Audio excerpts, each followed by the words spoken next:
menampilkan ini. Oh iya, sebentar Ustaz.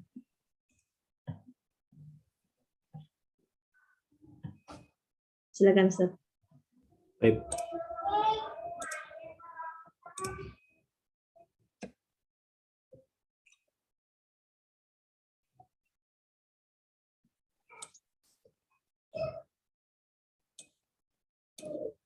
Bismillahirrahmanirrahim. Alhamdulillah, salatu wassalamu ala Rasulillah wa ala alihi wa sahbihi wa mawalah. Asyhadu an la ilaha illallah wahdahu la syarikalah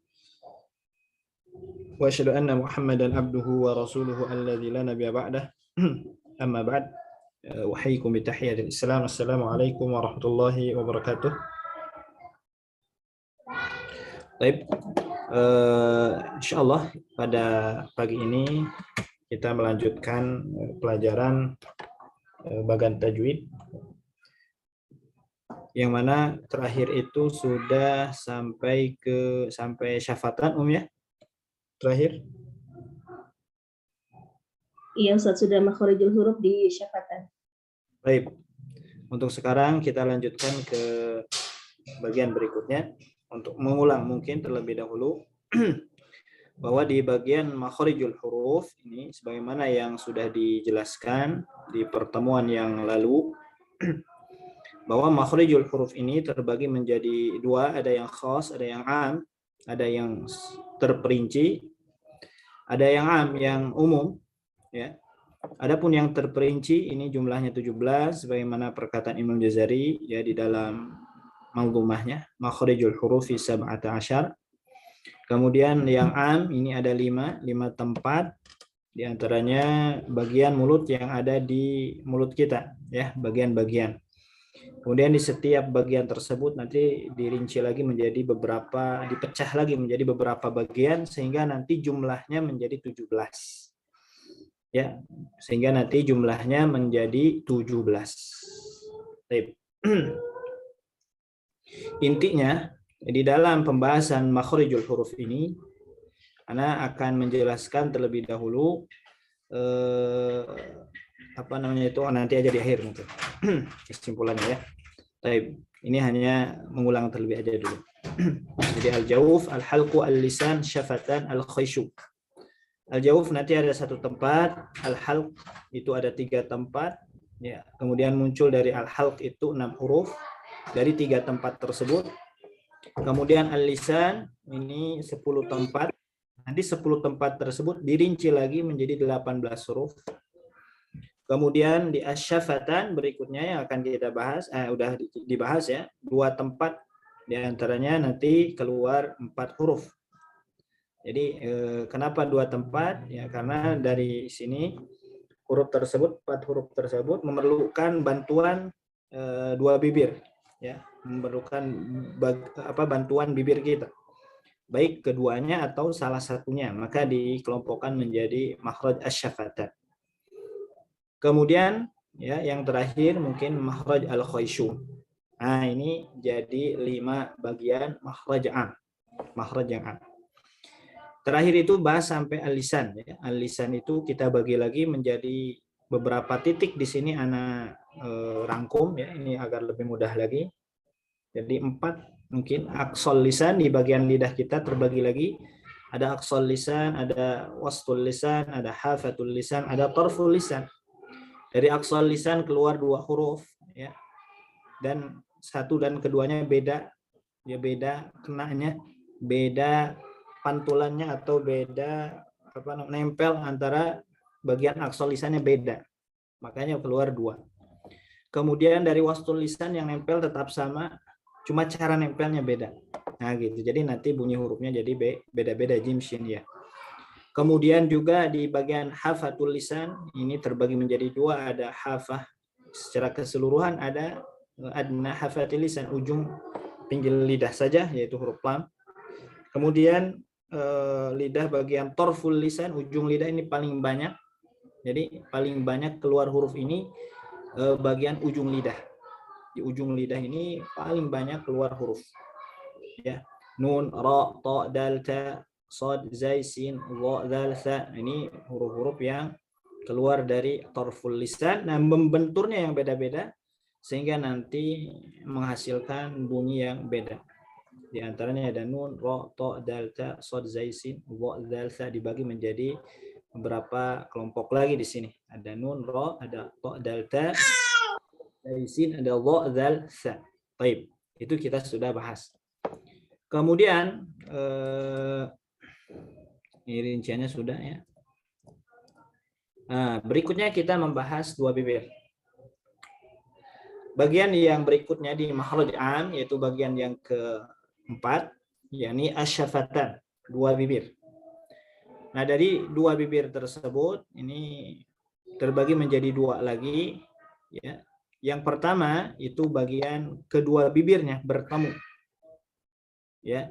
Jadi dua bibir atas dan bawah kita temukan itu bisa menghasilkan huruf, 3 huruf di antaranya huruf mim, huruf ba dan huruf waw.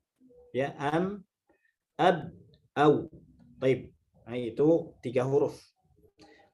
Kalau tidak ada kedua bibir tersebut atau salah satunya hilang bibirnya, maka tidak bisa sempurna mengucapkan mim, ba dan waw. Jadi kedua bibir tersebut harus ada. Ya, berpengaruh kepada pengucapan mim, ba dan huruf waw. Maka huruf mim, ba, waw ini termasuk syafatan, dua bibir. Baik. Adapun bagian yang lainnya yaitu huruf fa. Huruf fa ini hanya membutuhkan bibir bagian bawah saja. Itu pun bibir bagian bawah dan paling dalam. Di dalam. Ya. Jadi kalau bahasanya Imam Ibnu Jazari itu batni syafah. Batni syafah, perut lidah atau bagian dalam di lidah. Nah, bagian dalam itu kalau kita gambarkan di sini nih. Nah, ini ya. Ini bagian dalam. Bukan dari bagian luar bibir tapi bagian dalam yang ada kalau kita kalau kita pegang itu basah ya di sini ya. Nah, itu bagian dalam. Membentur kemana? Ke gigi seri atas. Jadi gigi seri ya membentur ke bibir bagian dalam, bibir bawah bagian dalam. Baik, seperti itu. Itu huruf fa. Ya, kita cara mempraktekannya yakni kita sukunkan agar kita tahu letak huruf tersebut tepat ya. Kita sukunkan huruf fa, f. Nah, letakkan. Nah, maka keluar huruf fa, f. Maka akan bunyinya menjadi bunyi fa.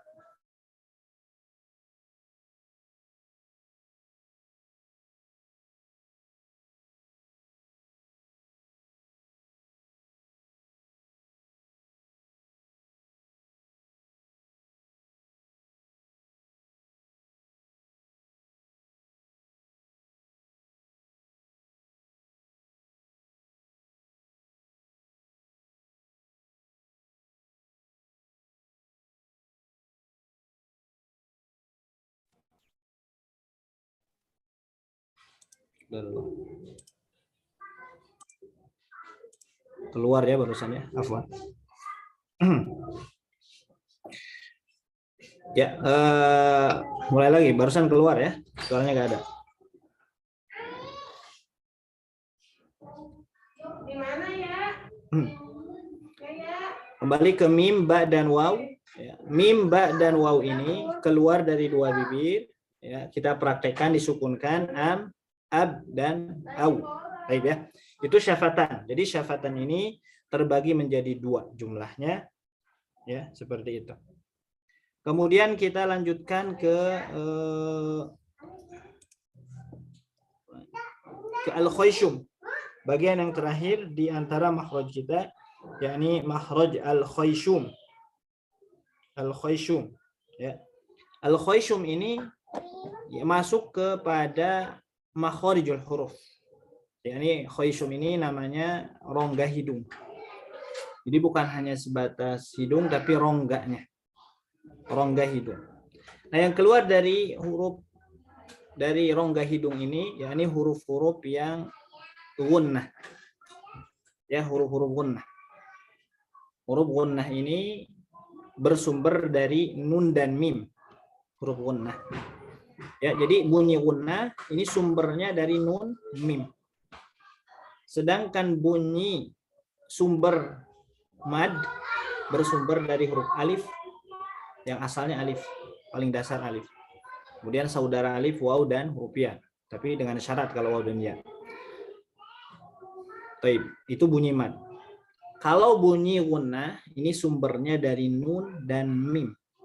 Jadi pada huruf nun dan mim ini, di berbagai kondisi, ini sebenarnya masuk ke rongga hidung. Artinya, ketika kita ingin menyempurnakan bunyi huruf nun dan mim, mau tidak mau memerlukan hidung. Nah, gitu ya. Perlu dengan hidung. Karena kalau misalkan tidak hidungnya tidak ada hidung, tidak akan sempurna pengucapan nun dan mim. Ya, di berbagai kondisi. Di berbagai kondisi. Nah, ini huruf nun dan huruf mim. Maka nanti di huruf nun dan mim ini berserta cabang-cabangnya. Ya, cabang-cabangnya itu apa? Kondisi-kondisi huruf nun dan mim. Ya, di antara kondisi huruf nun dan mim ini, selain nanti kita membaca dalam kondisi harokat, ma, na, ni, nu, ma, mi, mu, dalam kondisi sukun juga ada. Dan dalam kondisi sukun, ketika baca Al-Quran, itu kondisi huruf nun dan mim sukun ini bisa berubah. Bisa berubah bunyi gunnahnya menjadi ada tambahan, ziyadah, di dalam membunyikan gunnah. Ya, ketika dalam kondisi sukun. Ya, contoh misalkan an itu masuk hidung, tapi nanti ketika kita baca Al-Quran bisa ditambah bunyi gunnahnya an. Nah, itu berasal dari al-khayshum. Taib ya. Sehingga nanti para ulama ada membahas tentang maratibul gunnah. Ya, tingkatan gunnah. Dan tingkatan gunnah yang paling tinggi yakni ketika dalam kondisi tasydid. Dalam kondisi tasydid, inna, summa, ya, dalam kondisi tasydid, atau dalam kondisi nun sukun bertemu nun, mim sukun bertemu mim. Nah, itu dalam posisi kamil gitu ya. Dalam posisi kamil, atau juga para ulama mengatakan akmal. Dalam posisi akmal. Ada juga yang kamil. Yang kamil itu gunnah, ya, ini dalam kondisi idgham. Idghamnya idgham nakis. Ya, idgham nakis. Idgham nakis itu nun bertemu ya, nun bertemu waw, seperti itu. Atau dalam kondisi ikhfa, nun bertemu huruf-huruf ikhfa. Nah, itu dalam kondisi kamil. Ya. Ada juga di bawah itu. Ya, ini di bawah itu, ya, ini dalam kondisi sukun. Dalam kondisi sukun saja. Ya, dalam kondisi sukun, ya, ini dalam kondisi sukun saja, an, am, ya, artinya nun dan mim dalam kondisi idhar. Baik. Kemudian yang paling bawah itu dalam kondisi harokat, ya, na, ni, nu, ma, mi, mu. Nah, ini tentang huruf nun dan mim yang mana memerlukan bunyi makhraj al-khayshum. Baik, seperti itu. Jadi apapun yang keluar dari rongga hidung, ya, nun dan mim, ya, gunnah, bunyi gunnah, idgham bi gunnah berarti ikhfa. Kemudian juga mim bertemu mim, ya, atau mim bertemu ba, ikhfa syafawi, ya. Kemudian juga idgham yang kamil dan tasydid, mim tasydid. Nah, ini semuanya keluar dari al-khayshum. Baik, seperti itu ya. Gunnahnya itu bersumber dari huruf nun dan huruf mim. Jadi bunyi gunnah tidak akan bisa kita hasilkan dari huruf yang lain, ya. Kalau ada misalkan seorang menghasilkan suara gunnah dari huruf yang lain selain nun dan mim, maka itu termasuk lahan kesalahan. Ya. Contoh misalkan kita membaca huruf mad, ba, dimasukkan ke hidung, maka keliru. Ba, keliru. Karena huruf mad ini tidak akan bisa menghasilkan bunyi gunnah. Karena bunyi gunnah ini hanya dia dihasilkan dari huruf nun dan huruf mim. Baik, seperti itu. Itu al-khayshum. Makhraj yang terakhir yang kita bahas. Ya, makhraj yang terakhir yang kita bahas. Baik. Dari pembahasan makhrijul huruf ini, ya, Imam Ibnul Jazari rahimahullahu taala beliau menyebutkan ya bahwa pangkal dari kefasihan seseorang ini diantaranya kita bisa mempraktekkan makharijal huruf dan sifatul huruf. Kata beliau liyalfidhu bi afsahil lughat, agar nanti kita bisa memfasihkan ya bahasa kita, memfasihkan bunyi bacaan kita, yakni dengan benarnya makhraj, dan yang kedua adalah dengan tepatnya tata cara kita membunyikan huruf tersebut. Ya, seperti itu ya. Tidak cukup hanya kita mempelajari makharijul huruf saja. Ya, nanti kita insya Allah di berikutnya kita akan membahas tata cara, yakni sifatul huruf, kaifiyah, bagaimana membunyikan huruf yang keluar dari makhraj-makhraj tersebut. Seperti itu. Itu yang pertama. Yang keduanya, kesimpulan dari pembahasan makhraj, perlu kita pahami ya, ketika kita mempraktekkan bacaan Al-Qur'anul Karim ya, kita mau tidak mau harus bertalaki ya, harus bertalaki kepada seorang guru untuk mengetahui tepat atau makhraj yang kita praktekkan yang selama pelajari. Baik, seperti itu ya. Ini di dalam membahas makharijul huruf. Ya, perlu praktek bertalaki langsung kepada seorang guru. Yaitu yang kedua. Yang ketiganya, kesimpulannya, perlu kita ketahui juga bahwa setiap bunyi, ya ingat ya, setiap bunyi atau setiap sesuatu yang kita benturkan dan alat yang kita gunakan itu berbeda, itu bisa menghasilkan bunyi yang berbeda. Nah, ini perlu kita ingat. Baik, seperti itu ya. Perlu kita ingat. Contoh misalkan, Anda sering memberikan analogi seperti ini, ya. Contoh misalkan ketika kita tepuk tangan. Ya, tepuk tangan itu bunyinya seperti ini sampai kapanpun. Ya, seperti itu. Dengan kita pukulkan dengan kepalan beda bunyinya. Nah, gitu ya. Atau misalkan tangan kita pukulkan ke tembok dengan kita pukulkan ke kayu. Itu beda bunyinya. Atau misalkan kayu kita pukulkan ke besi dan kayu dipukulkan ke kayu lagi. Atau kayu kita pukulkan ke plastik. Itu menghasilkan bunyi yang berbeda. Ini secara alami ya, secara alamiah kaidah bunyi. Nah, seperti itu. Jadi sesuatu yang kita benturkan yang berbeda itu bisa menghasilkan suara yang berbeda. Artinya gini, artinya ketika kita mempraktekkan makharijul huruf, menyamakan bunyi saja, nanti lama kelamaan akan tepat makhrajnya. Nah, seperti itu. Ya, seperti itu. Kita misalkan sedang bertalaki, kata guru ucapkan ja, ja. Nah, kita tidak tahu teori saja, kita hanya ikuti bunyi saja, itu nanti lama-kelamaan makhrajnya akan benar. Nah, seperti itu. Itu dalam belajar huruf. Kenapa? Karena kalau sama bunyinya, ya, sama bunyinya, itu akan benar makhrajnya. Tapi tidak semua orang yang makhrajnya itu sama, ya, bisa menghasilkan bunyi yang sama juga. Baik ya, seperti itu. Karena nanti bisa beda cara membunyikannya. Ya. Contoh analogi yang lain mungkin seperti kita tadi tangan dengan tangan. Tangan dengan tangan kan sama-sama. Akan tetapi dengan cara yang berbeda itu bisa menghasilkan suara yang berbeda seperti itu. Nah, tata cara memukul dengan tepuk tangan, nah itu kita akan bahas tentang sifatul huruf. Ya, nanti sifatul huruf. Bagaimana membenturkan si ujung lidah dengan gigi itu bagaimana tata caranya. Ya. Kemudian bagaimana kita membenturkan huruf yang keluar dari tengah lidah, misalkan jim shin ya, kenapa jadi keluarnya berbeda bunyinya.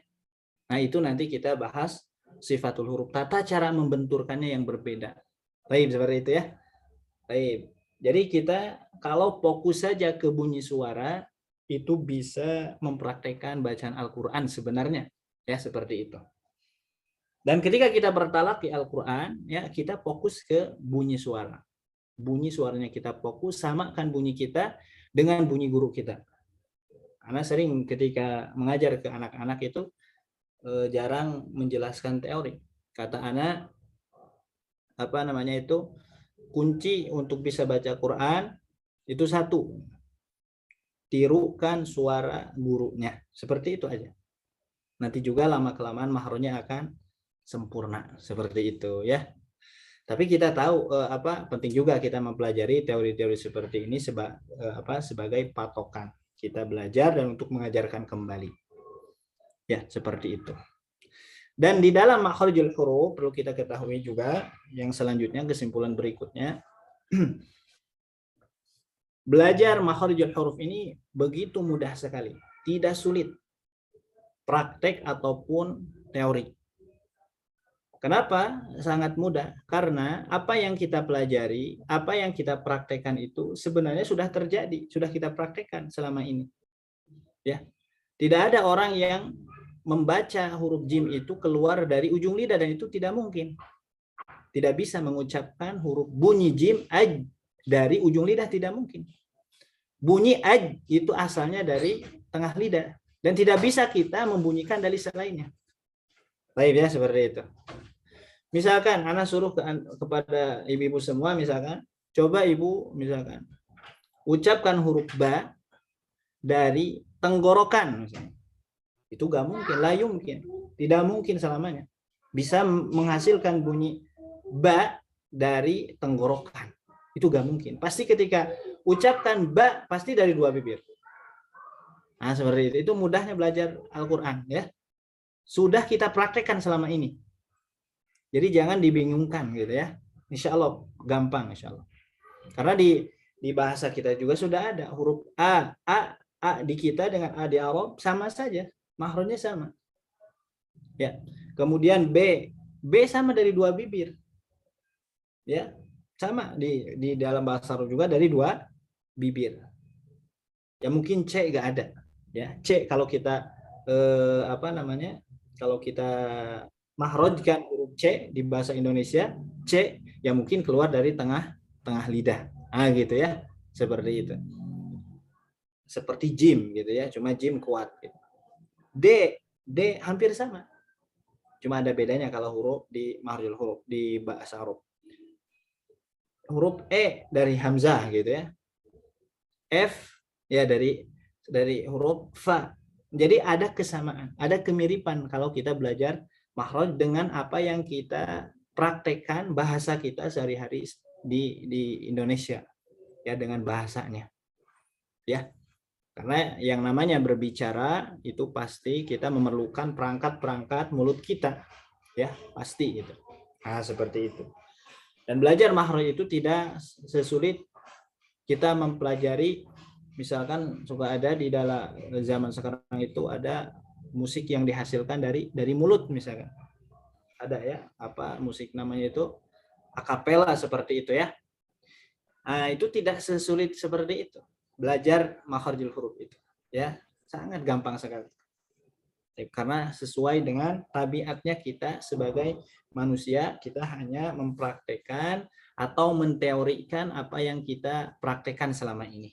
Baik, seperti itu ya. Itu mungkin kesimpulan dari kita belajar makharijul huruf. Jadi belajar makharijul huruf itu mudah. Kemudian bunyi itu tidak bisa kita bohongi. Bunyi jim itu pasti dari tengah lidah. Ya, seperti itu. Baik. Kita lanjutkan ke pembahasan berikutnya di dalam bagan ilmu tajwid. Ya. Ke bab yang ketiga, ini kita mengenal al-qabul huruf. Ya, al-qabul huruf ini kalau kita lihat merujuk kepada matan nazam, ini tidak ada kalau di Jazariyah. Begitupun di Tuhfatul Atfal tidak ada pembahasan al-qabul huruf. Adanya di Ibrahim As-Samandudi ya, atau ini nazam Samandudiyah itu. Di sana ada menjelaskan tentang al-qabul huruf. Laqab ya, penyebutan huruf, pengkelompokan dan disebut istilah Ya, bagi huruf tersebut fungsinya untuk apa laqab ini? Untuk lebih memudahkan penyebutan kelompok jenis-jenis huruf. Ya. Contoh misalkan sebagai contoh huruf ain, huruf ghain, huruf hamzah, ha, ain, ha, ghain, kha. Nah, ini namanya kelompok halqiyah. Nah, gitu. Biar lebih memudahkan. Dari mana huruf ain halqiyah? Dari mana huruf ghain halqiyah? Dari mana huruf hamzah halqiyah? Dari mana ha halqiyah? Nah, gitu. Maksudnya seperti itu. Cuma nanti rinciannya itu makhrijul huruf. Ha halqiyahnya bagian mana? Nah, gitu. Hamzah halqiyahnya bagian aqsal halqi misalkan. Ha bagian wastul halqi. Kha bagian adnal halqi. Seperti itu rincian makhrijul huruf. Adapun alqab ini secara umum untuk lebih memudahkan lagi kita menyebutkan kelompok jenis huruf. Baik, seperti itu ya. Dan ini dibahas oleh para ulama ya, ada di buku-buku ya, di antaranya yang kalau di Nazam itu kita temukan di Ibrahim As-Samandudi atau Nazam As-Samandudiyah ya, Atuf As-Samandudiyah. Baik. Nah, laqab huruf ini di antaranya ada beberapa, ada 10 kalau nggak salah ya. Penyebutannya itu ada yang memiliki kesamaan namanya. Yang pertama adalah al-jawfiyah. Baik ya. Al-jawfiyah ini huruf-huruf yang keluar dari rongga mulut, al-jawf. Dinamakan juga oleh para ulama al-jawfiyah. Kelompoknya ini. Ini hanya kita tahu saja istilahnya ya, al-jawfiyah.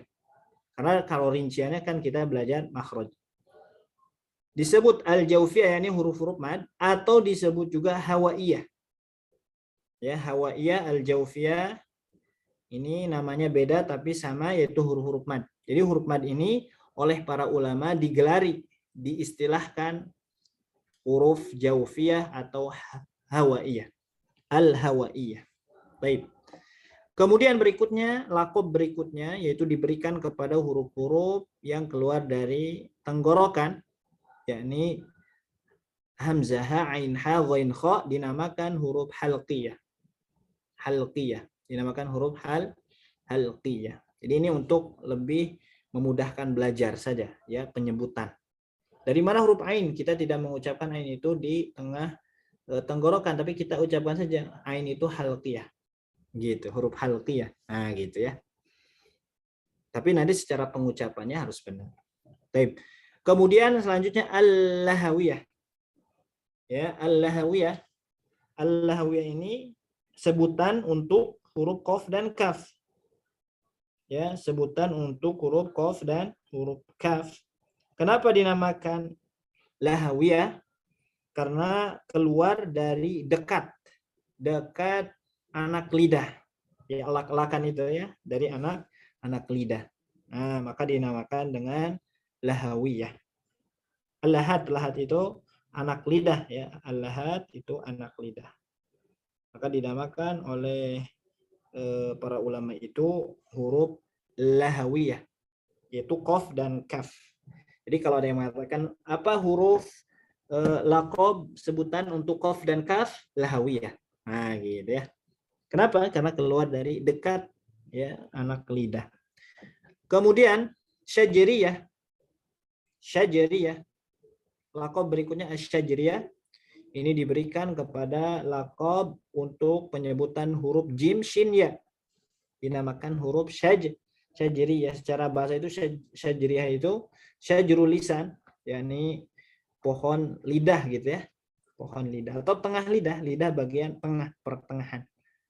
Ya, atau antara mulut kita ya, di antara mulut kita.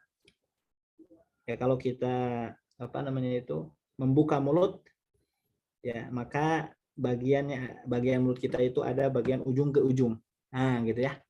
Seperti itu. Itu syajri ya. Nah, ketika kita ukur antara ujung lidah dengan ujung mulut dengan ujung mulut, nah, maka akan pas jaraknya itu dengan tengah lidah. Nah, seperti itu. Itu syajri ya. Kemudian berikutnya adalah nit'iyah. Jangan langsung zalkiyah dulu. Adzalqiyah. Dzalqiyah ini sebutan huruf untuk nun, ra, dan lam. Nun, ra, dan lam. Sedangkan secara makhraj ini kan beda letaknya. Ya beda membenturnya kemana antara nun dan ra ini beda membenturnya ujung lidah bagian tarful lisan.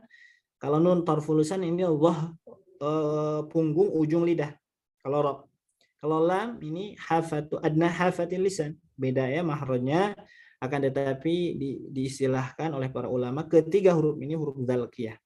Tapi ada juga para ulama nanti yang menggabungkan nun, ra, dan lam ini satu makhraj ya ada. Taib ya. Nanti bagian ujungnya itu nempel ke bagian dzalqiyah. Ya, namanya apa? Dzalqiyah ini hurufnya lam, nun, dan huruf ra. Ya, kenapa dinamakan dzalqiyah? Karena keluar dari dzalqil lisan, yaitu ujung lidah, ya ujung lidah. Keluar dari ujung lidah. Taib seperti itu. Kemudian berikutnya yaitu an-nit'iyah atau juga disebut an-nat'iyah atau nit'iyah. Ya, nit'iyah itu diantaranya ta, dal, dan ta. Ya. Jadi tidak lebih mudah lagi penyebutannya. Ya. Kelompoknya nanti. Tidak perlu kita mengucapkan ujung lidah bertemu dengan pangkal gigi seri atas, tidak. Tapi kita ucapkan saja nit'iyah. Keluar dari apa sebutan ta, dal, ta, nit'iyah. Atau misalkan keluar dari mana huruf ta, dal, ta, nit'iyah. Nah, gitu ya, itu sudah cukup sebenarnya. Ini lebih memudahkan lagi. Kita tidak perlu mengucapkan ujung lidah bertemu dengan pangkal gigi seri atas ya. Jadi nit'iyah. Nit'iyah itu bagian atas ya. Langit-langit bagian atas ya, dekat gigi ya, dekat gigi. Seperti itu. Baik. Nah, huruf ta, dal, ta ini keluar dari min qurbi nit'il fam. Ya, dekat ke nit'il fam. Nah, seperti itu. Maka dinamakan nit'iyah. Kemudian lisawiyah. Al-lisawiyah, lisah ya, lisah ya, yaitu dhal, dha, dha, dan sa. Ini penyebutan laqab untuk dha, dzal, sa ini laqabnya al-lisawiyah. Jadi kalau secara makhraj kan ujung lidah bertemu dengan ujung gigi seri atas ya, ujung gigi seri atas ya kalau secara makhraj. Tapi secara laqab ini disebut dengan istilah al-lisawiyah ya, al-lisawiyah. Jadi keluar dari lisah ya. Lisah itu daging ya yang berasal dari gigi kita ya. Huruf sa, huruf lo, za, dan zal ini keluar dari sana, dekat ke sana ya, seperti itu. As ya, al ya, seperti itu. Kemudian selanjutnya adalah asy-syafawiyah, asaliyah, al-asaliyah. Al-asaliyah ini huruf-huruf shafir, shad, zai, dan sin. Shad, zai, dan sin. Ini namanya huruf asaliyah. Baik ya, huruf asaliyah. Itu keluar dari min aslatil lisan au ai tarfuhu, itu ujung lidah. Ya, ujung lidah. Baik, seperti itu. Kemudian berikutnya yakni syafawiyah. Syafawiyah ini dari dua bibir. Ya, ini keempat huruf ya, fa, ba, mim, waw digabungkan menjadi huruf syafawiyah. Meskipun huruf ba, mim, waw ini dua bibir sempurna, kalau fa hanya bibir bagian dalam bawah saja. Ya, bertemu dengan gigi seri atas, namun dikelompokkan oleh para ulama disebut huruf syafawiyah. Baik, seperti itu. Ya. Kemudian berikutnya al-hawaiyah itu tadi. Hawaiyah ini sama dengan huruf jaufiyah, yakni huruf mad. Jadi laqab ini dilaqabi oleh para ulama, huruf-huruf itu menjadi 10 nama, ya, istilah laqab penyebutan huruf. Ya, al-jawfiyah, al-halqiyah, al-lahawiyah, asy-syajariyah, al-dzalqiyah, an-nitiyah, al-lisawiyah, al-asaliyah, asy-syafawiyah, dan al-hawaiyah. Perlu kita hafal, ya. Kalau kita sudah tahu makhraj, ini sebenarnya tidak perlu sebenarnya, ya. Tapi untuk para thalib yang ingin belajar atau ingin lebih mudah lagi penyebutan huruf, ya ini kita dianjurkan juga mempelajarinya, ya, tahu, ya. Atau yang kedua yang sebatas wawasan, ya, keilmuan di dalam huruf-huruf Arab, seperti itu, ya, di dalam huruf-huruf Arab. Sebagaimana di dalam bahasa Arab itu huruf hijaiyah juga nanti seperti susunannya kan beda-beda, ada huruf hijaiyah, abjadiyah, seperti itu. Kemudian juga huruf-huruf hijaiyah itu bisa menjadi nomor, ya, angka-angka, seperti itu, rumus. Nah, seperti itu. Itu di dalam huruf Arab. Bahkan yang paling unik di dalam bahasa Arab itu, huruf itu dengan dengan isyarat tangan itu bisa menunjukkan penomoran, ya, penomoran di dalam bahasa Arab. Jadi bahasa Arab ini sangat luas sekali, ya, dari huruf bisa jadi nomor, ya, rumus nomor. Bahkan dari tangan juga itu ada isyarat-isyarat tangan yang bisa menghasilkan sampai 1000 hitungan gitu, ya, di dalam orang-orang Arab, seperti itu, Masya Allah, ya. Dan Nabi pernah menjelaskan ketika kepalan tangan, ya, ketika kepalan tangan dalam tahiyat, ya, seperti itu, ya. Baik. Baik, itu kita itu al-qabul huruf. Kita lanjutkan saja, ya, ke bab sifatul huruf. Jadi laqab huruf ini perlu tidak perlu sebenarnya, ya, perlu, ya, bagi para thalib silahkan. Kalau misalkan istilahnya tidak perlu, tidak hafal juga tidak mengapa. Baik. Adapun makhraj itu kita dianjurkan untuk mengetahui, ya, tempat-tempatnya. Dan sifatul huruf yang akan kita bahas di bab berikutnya, yakni bab ketiga, sifatul huruf.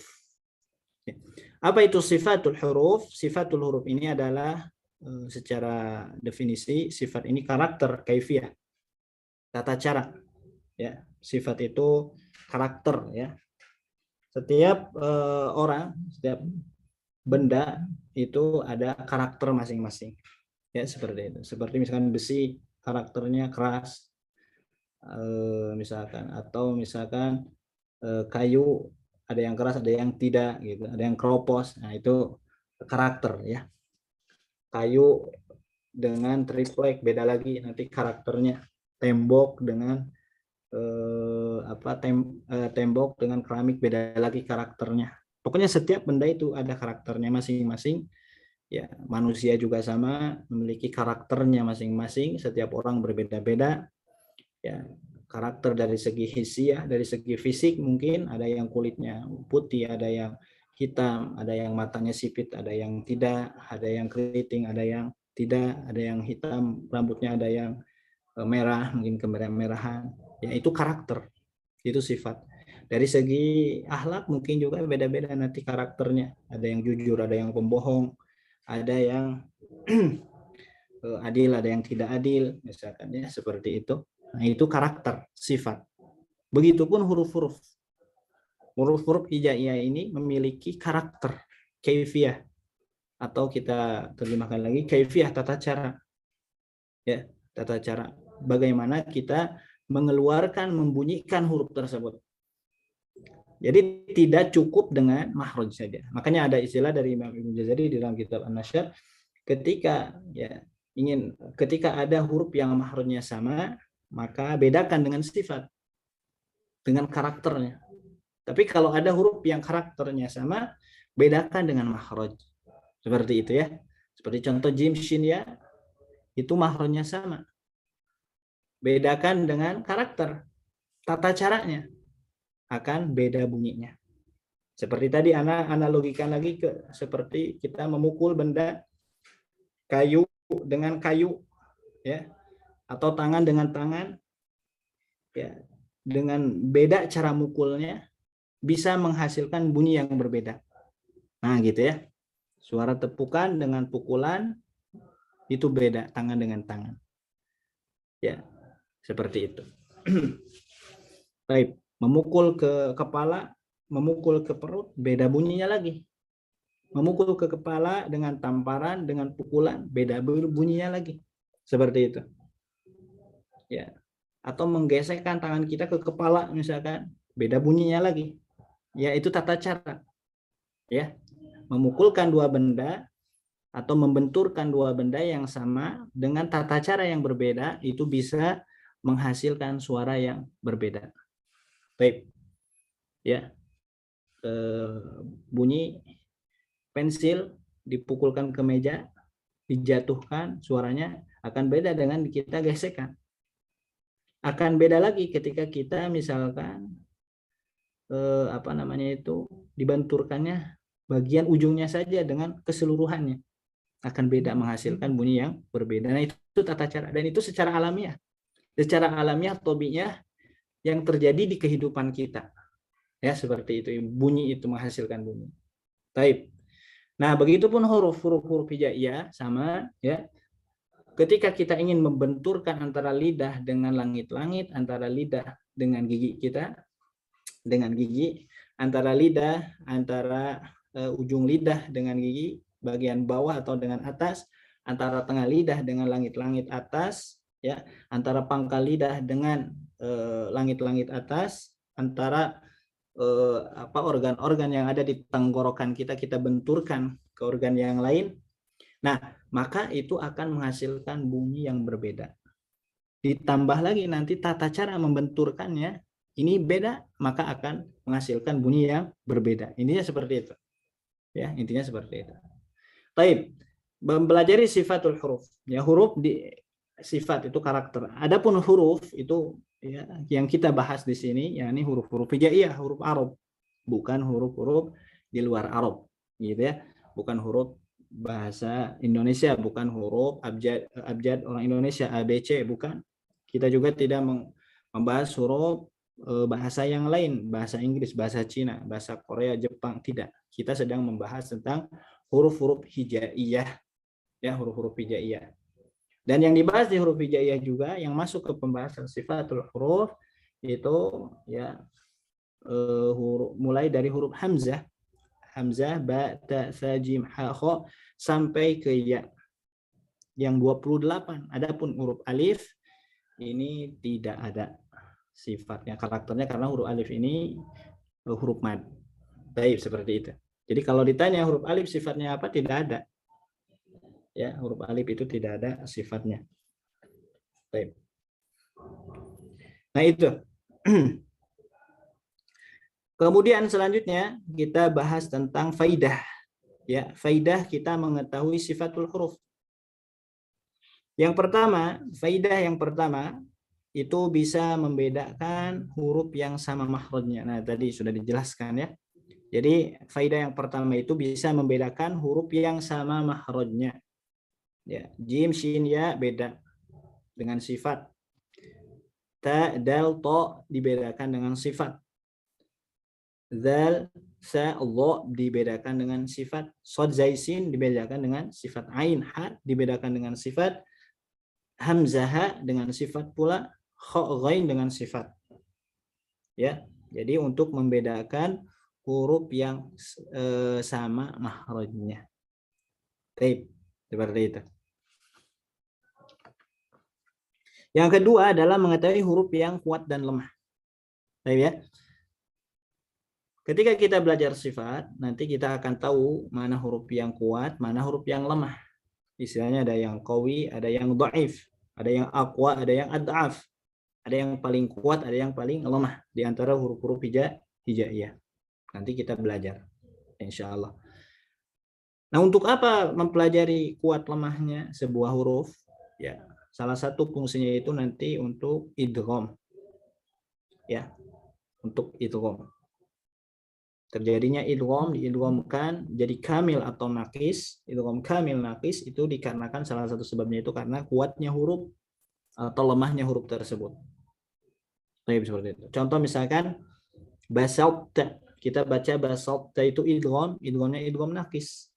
Ta lebih kuat sifatnya sehingga tidak bisa langsung mengidghamkan huruf ta ke huruf ta, dihilangkan ta-nya. Ya, maka harus menyisakan sifat huruf ta, sifat tebalnya harus tetap ada, lalu kita masukkan huruf tersebut ke huruf ta. Taib, seperti itu. Basalta. Kenapa? Karena huruf ta lebih kuat sifatnya dibanding dengan huruf ta. Ya, seperti itu salah satu fungsi kita memahami kuat dan lemahnya sebuah huruf. Nanti ada ya dikelompokkan oleh para ulama, ada huruf yang paling kuat, aqwa, ada yang huruf yang qawi, kuat, ada yang adhaf, paling lemah, ada yang dhaif, ada yang mutawasit. Seperti itu. Gimana cara mengetahuinya nanti? Dari jumlah sifat yang ada pada huruf tersebut, sifat tersebut lebih dominan mana? Kuat atau lemah? Nah, gitu ya. Baik. Apa saja sifat yang kuat ya nanti kita pelajari. Ya, sifat yang kuat, sifat apa saja? Antara hams dan jahar misalkan nanti mana yang kuat, sifat antara hams dan jahar, syiddah, rokhwah, istilah, istifal, idbak, infita, idlaq, ismat, kemudian sofilin, qalqalah dan lain sebagainya, antara sifat-sifat huruf. Kemudian yang ketiga, faidah kita mempelajari sifatul huruf, dan ini yang paling inti, yang paling penting sekali, yaitu untuk memperbaiki pengucapan huruf. Nah itu ya, kita mempelajari sifat ini, tujuan utamanya itu ini yang ketiga, itu untuk memperbaiki pengucapan huruf. Jadi outputnya ketika kita ya mempelajari sifatul huruf, paling inti ini adalah perbaikan huruf. Perbaikan huruf ya. Bagaimana huruf kita tepat pengucapannya sesuai dengan apa yang dipraktekkan oleh generasi sebelumnya sampai kepada Nabi. Ya seperti itu. Baik, ini yang paling inti ya faidah kita mempelajari sifatul huruf. Baik. Kemudian berikutnya adalah pembagian sifat huruf. Sifat huruf ini dibagi dua oleh para ulama. Ada sifatul lazimah, ada sifatul aridah. Ya, sifatul lazimah, sifatul aridah. Sifatul lazimah yakni sifat yang selalu ada menyertai huruf tersebut. Ya, tidak bisa kita tinggalkan. Sifatul aridah yakni sifat yang kadang ada, kadang tidak. Kadang di kondisi tertentu jadi ada, kadang di kondisi tertentu jadi tidak ada. Baik. Atau kalau kita lebih mudahkan lagi, sifatul aridah ini hukum-hukum tajwid. Berkenaan tentang hukum-hukum tajwid, di antaranya hukum idhar, idgham, ifa, iqlab, ya ismam, imalah, ya taklil, tebal tipis, nakal, ya dan lain sebagainya. Itu ahkamu tajwid. Sedangkan sifatul lazimah ini akan kita bahas sekarang, ya, karakter huruf yang tidak bisa ditinggalkan ketika kita mengucapkan huruf tersebut, ya, terutama dalam kondisi sukun.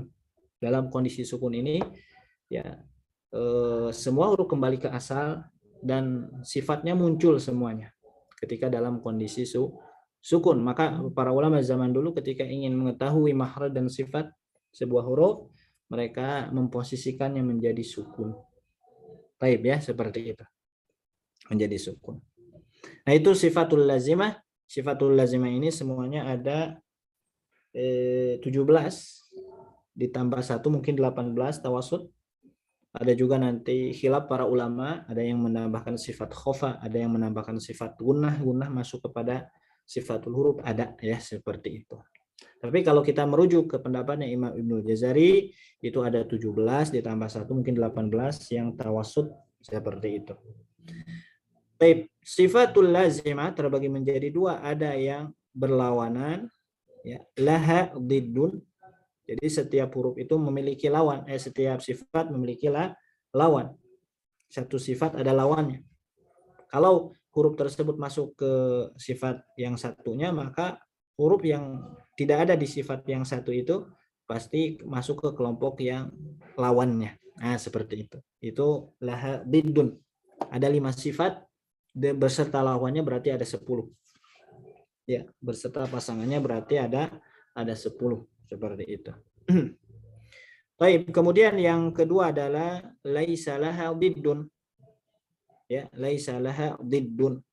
Ini mungkin sampai jam 8.55 saja. Baik. Laisa laha diddun. Yakni yang tidak memiliki lawan. Tidak memiliki lawan, yakni sifat kekhususan untuk huruf-huruf tertentu yang tidak dimiliki oleh huruf lain. Ya, misal contoh huruf qaf itu sifatnya qalqalah, huruf qutbu jadin sifatnya qalqalah, maka huruf selain itu ya tidak memiliki sifat yang lain. Nah, ya tidak memiliki qalqalah, tidak ada lawannya. Qalqalah dengan apa? Tidak ada. Berbeda kalau misalkan kita bahas hamas, fahasahu syahsun sakat, hamas berarti selain fahasahu syahsun sakat berarti jahal. Nah, adapun yang tidak memiliki lawan ini sifat kekhususan untuk huruf-huruf tertentu dan tidak dimiliki oleh semua huruf hijaiyah. Hanya beberapa huruf hijaiyah saja. Ya. Baik, itu laisa laha diddun. Tapi ini hanya pembagiannya terlebih dahulu ya. Jadi ada laha diddun, ada yang berlawanan, ada yang tidak berlawanan. Taib. Nah, itu sifatul huruf. Taib ya, sampai sini dulu mungkin untuk pembahasan pagi ini. Karena anak qadarullah ada agenda lagi jam 9 sampai jam 11. Taib.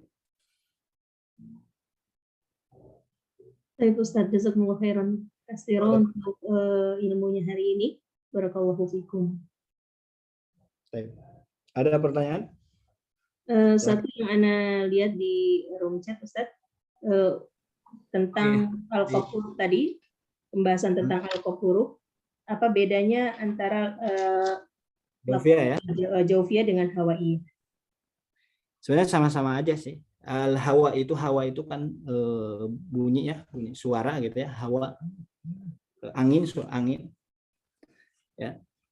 Huruf maddin lil hawai tantahi. Nah, ada ungkapan Imam Jazari itu huruf maddin lil hawai tantahi. Ya. Jadi huruf-huruf mad itu diakhiri dengan hawa, maksudnya dengan suara. Jadi yang mengakhiri huruf mad itu suara kita. Jadi hawa suara sama-sama aja. Hawaiyah dengan jaufiyah itu sama. Ya, mungkin kalau hawaiyah itu dari segi apanya ya? Prakteknya mungkin, praktek bunyinya. Tapi kalau jaufiyah lebih ke berasalnya dari mana gitu. Berasalnya dari makhraj mana gitu. Seperti itu. Baik. Baik Ustaz, alhamdulillah sudah dijawab untuk pertanyaan. Satu pertanyaan di room chat Ustaz. Fadhol untuk ditutup jika tidak ada pertanyaan lain. Baik. Ya, alhamdulillah rabbil alamin. Ya, kita tutup saja dengan doa kafaratul majelis. Subhanakallahumma bihamdik asyhadu an la ilaha illa anta astaghfiruka wa atubu ilaik. Assalamualaikum